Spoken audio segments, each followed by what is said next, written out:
Sometimes we just need to pause, sit back, and relax and indulge in self care. Today, I wanted to indulge in self care with some skincare and makeup. First, I'm starting with vitamin C tonic that I got from Sephora. It adds glow to my face, feels amazing, followed by the ordinary hyaluronic acid. It adds the perfect moisture to my dry skin, and I love using it before applying any sort of moisturizer or even a sunscreen. Now, today I'm using a sunscreen, rather a tinted sunscreen. It's the Marini Physical Protectant sunscreen with SPF 45.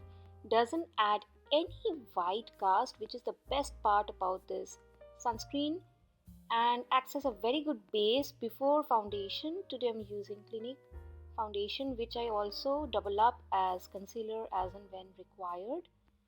I'm taking my time to blend the foundation, and then I'm going to contour my nose and my cheeks with my very handy contour stick from Wet n Wild. I blend it out with my contouring brush. It's very inexpensive and does the job perfectly. Then I have to define and darken my brows. This is from the brand called Rimmel London, a drugstore brand, very much available everywhere. I love this brush from Morphe. This is perfect for applying the loose setting powder. I make it a point, I carry it everywhere, followed by this Anastasia Beverly Hills Aurora palette. I'm going to use two shades, Lyra as eyeshadow and Eclipse as highlighter. Just adding a single wash of color on my lids. Time for some black kohl liner on the waterline and tight line to define the eyes, followed by Estee Lauder Sumptuous Rebel Lengthening Mascara. I love the wand, how it lifts my lashes and separates the lashes beautifully. Followed by this staple blush from MAC Cosmetics in the shade called Dolly Mix. I love it.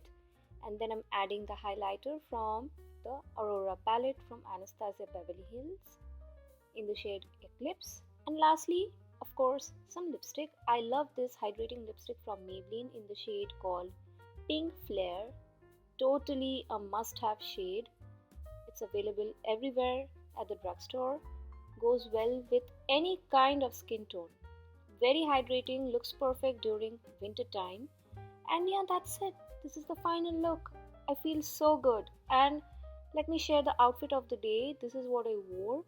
Animal print cardigan, vintage jeans, and crop top in the shade pink. I love it, and I hope you all enjoyed this video as well. Thanks for watching, everyone.